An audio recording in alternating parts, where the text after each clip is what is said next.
This map shows Europe in 1648 after the Westphalian settlement. And if you take a look, you will see that you've got the Kingdom of France. It's a little bit larger now.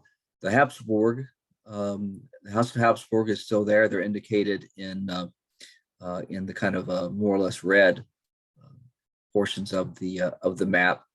They still nominally surround France, but nowhere near the strength as before. The Holy Roman Empire itself is now divided into 300 principalities. We'll talk about that in a moment. That's what Europe looked like following the terrible 30 years conflict just ended. And what we're dealing with now is the emergence of what is called a Westphalian international order. And if it seems familiar to you, it's because we live in that international order still today. These are the major principles of the Westphalian international order. This is wrong. Oh yeah, I'm sorry, I'm going to keep going. I will tell you right now that this presentation is going to be done again because it's very late at night and I'm very tired, but I figure you needed to get this thing. So here we go. Still pretty good. Don't worry, I'm doing okay. It's just I'm tired, a little scattered, but don't worry too much about me. Okay, here we go. Major principles. First, sovereignty. What this means is that states had complete control over everything that happened within their borders.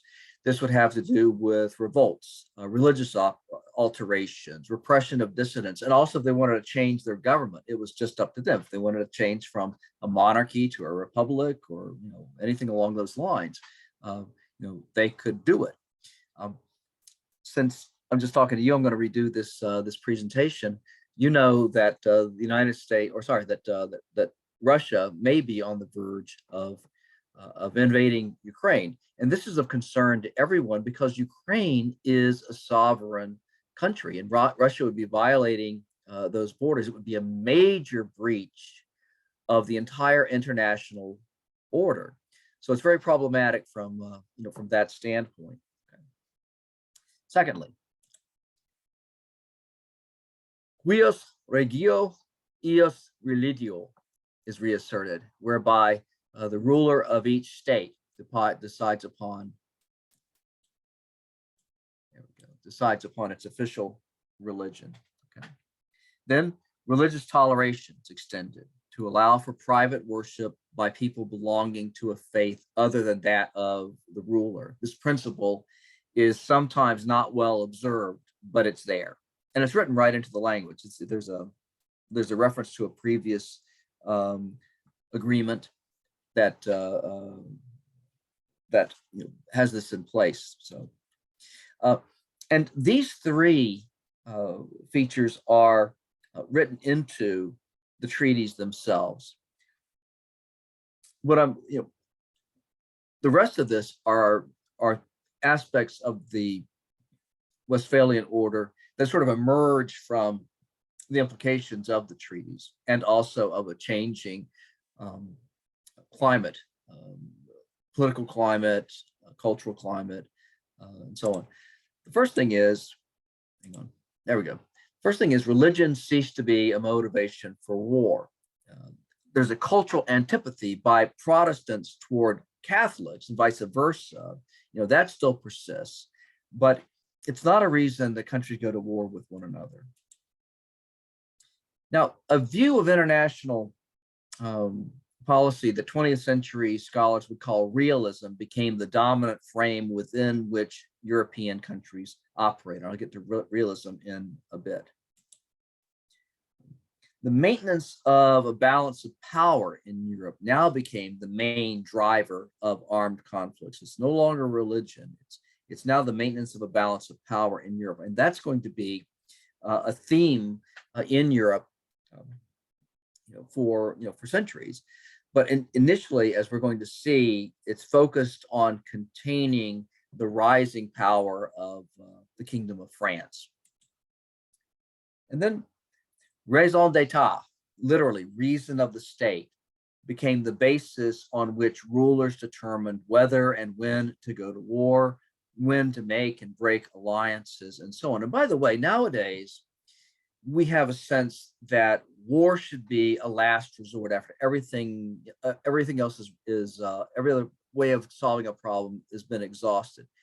This is not the way that that war was regarded in the mid to late 17th century and on into the 18th century. It was regarded as a normal, it was regarded as a tool in the political toolkit that you could use anytime you really needed it. There was considered to be nothing illegitimate about going to war. If it made sense in terms of rational policy, then that's what you did.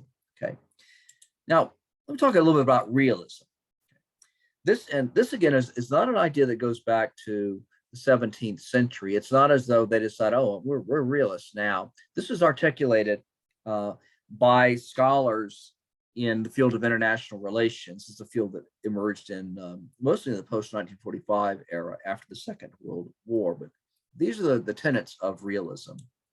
First, in terms of core beliefs, realism presumes international anarchy, and it assumes that self-interested states are going to compete for power and security, and that the key actors in international relations under the realism scenario are sovereign states that behave similarly regardless of their type of government. So it doesn't matter whether they're a republic or a monarchy, or to go later in history, democracies.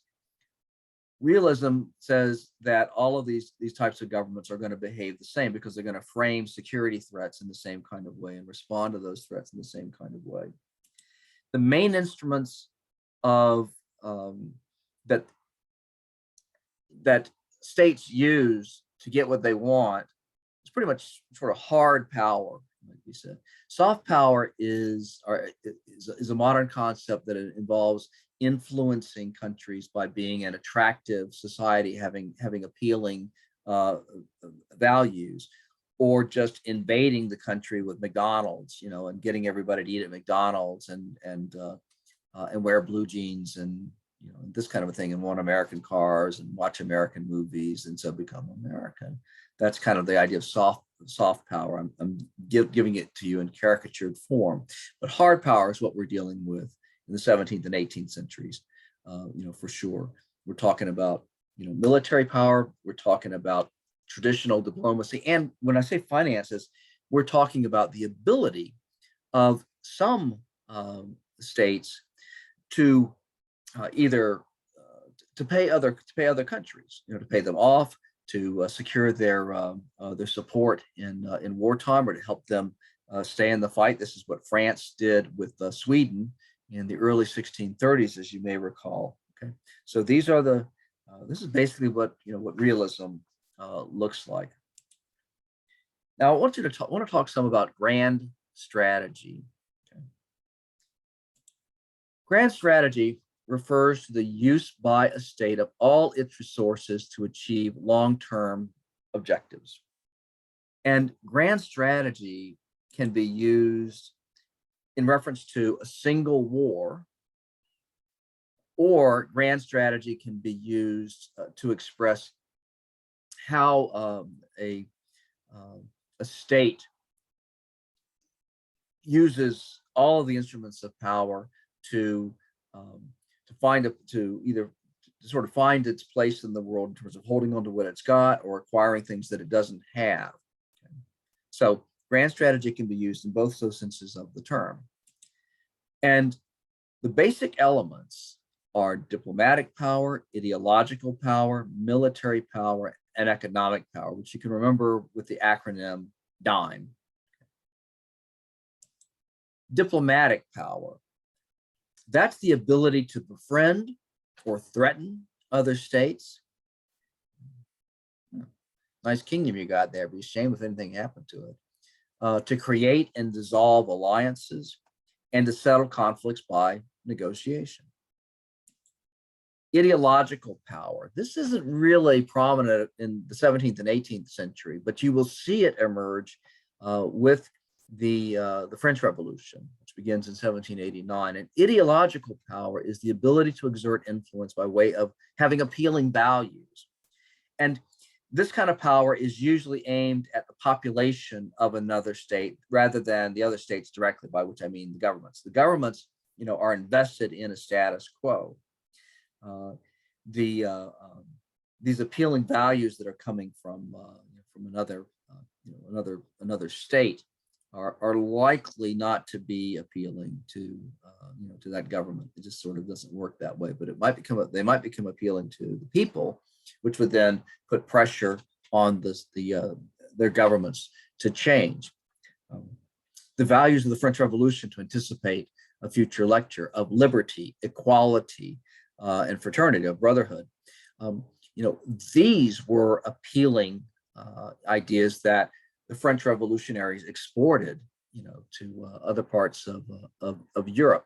In the 19th century, an ideology called nationalism would become attractive, and nationalism remains a powerful ideology today. We'll get to that, but ideological power is present as part of grand strategy. Military power. This is pretty classic, but one aspect of it that you may not immediately think of is to have military power available to give diplomats leverage in negotiations through the threat of force. And this threat can be made overtly, or it may not be made at all, except that the person you're dealing with knows that you've got a large army, knows that you've got a large navy, and knows that consequently they need to take your requests from them, what you want from them. You need to take them seriously. But at the end of the day, armies and navies exist to fight. And so the other thing about it, the operative point, is that they have an ability to achieve the state's goals through violence. And then finally, economic power. That's the ability to generate wealth, to pay for large armies and navies, to pay for war, which is very expensive, and to pay other states to help them fight.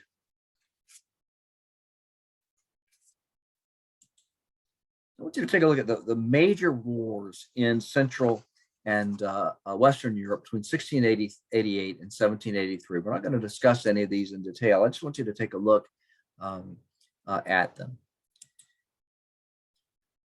The first is, you have the War of the League of Augsburg between 1688 and 1697. And by the way, this is known in the English colonies as King George's War, because they were kind of like, we're at war at France now, up and there in Canada. Well, what's the war about? I don't know. It's King George's War. So, but the War of the League of Augsburg are some European states that banded together to stop an incipient French bid for hegemony. Okay. So, and notice that it's a 9-year war. This is followed by the War of the Spanish Succession. And this goes from 1701 to 1714. Notice that that's a 13-year war, which, by the way, in the colonies is known as Queen Anne's War. France and our mother country are at war again. Well, what's that about? I don't know. It's Queen Anne's War. But this particular conflict was over a non-trivial matter. What happened was, there were the Bourbon king of Spain died, and he didn't have a son. He didn't have a really strong successor, and so there were actually, from in terms of people who had a claim on it, there was certainly a contender from the House of Habsburg, which was the house that had controlled the Kingdom of Spain up until then. But there was also a plausible contender for the throne who was from the House of Bourbon, which is the house that controlled France. And so there was this 13-year war, which was essentially about getting control of the throne of Spain.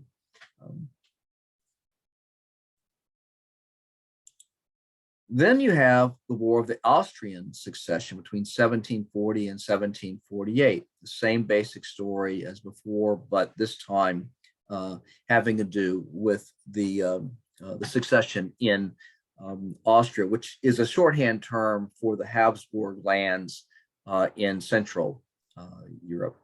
Austria, the region of Austria, is sort of the most powerful part of that, the most significant part of that.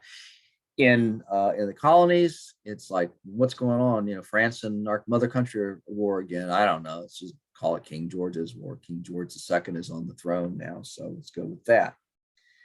Then you get the 7 Years' War, 1755 to 1763. Now look at this: War of Spanish Succession, 13 years.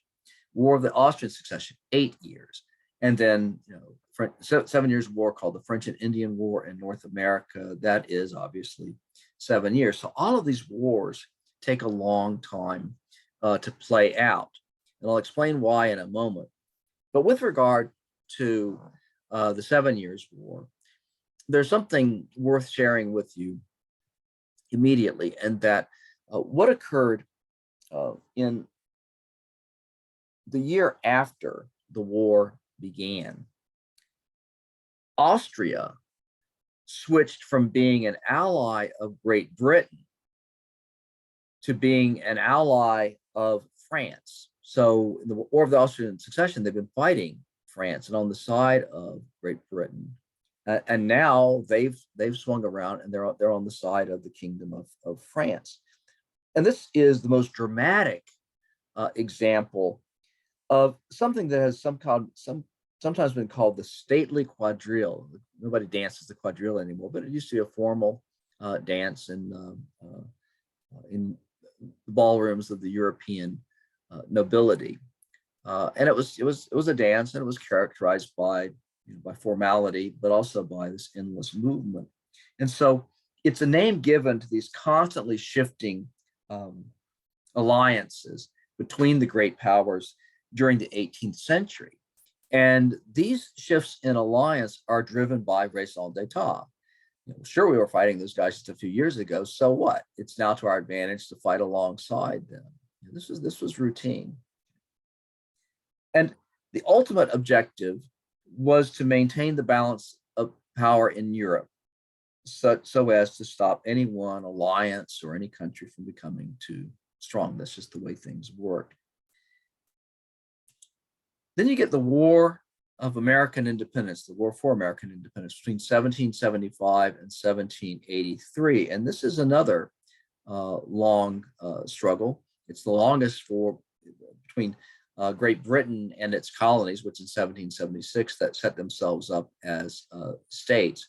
And you can see that the war lasts for 8 years nominally, although the fighting is over really after 6. So wars were limited in 2 ways. First, they often involve jostling for relatively small stakes compared to the ideologically driven 30 Years' War, which is titanic, and the Napoleonic Wars that lay ahead, and the wars of the 20th century, the First World War, the Second World War, the wars of national liberation. In these wars, people were playing for keeps, but you're talking about the acquisition of chunks of territory. The Kingdom of France would do this. They would grab a province just outside the borders of France, and they're like, and the rest of Europe's like, you're aggressive. You're taking. Look at you. You're grabbing this province, and the Kingdom of France, I mean, I'm not kidding, regarded them as simply rationalizing their borders to make those borders easy to defend. So they regarded what they were doing as ultimately defensive. And as for small territories and so forth, everybody took them in wars, and then at the negotiating table would give them back again. I'm not kidding. This happened commonly. And then something else they were fighting over was the succession to a throne, and that was done for reasons of state. And the stakes aren't small. I mean, that's maybe an overstatement, but they are modest in relation to the stakes of previous conflicts and the conflicts to come. So they're limited in that respect. And then they're limited by the relative fragility of armies and navies. These were expensive to create, expensive to maintain, and could be destroyed in a single battle if they got decisively engaged with one another. And so the tendency was to fight wars of attrition using siegecraft extensively, whereby an army would surround a city and would besiege the forces inside. It would surround it and starve it out, or get to the point where they could breach the city walls. But that was a common strategy. And then there was also just sort of maneuvering for advantage. Battles were comparatively few, and the search for decisive battle, the overthrow, the destruction of the enemy army was seldom sought, because if things went wrong, your army might be destroyed. And the same thing was true to a lesser degree with naval power on the seas.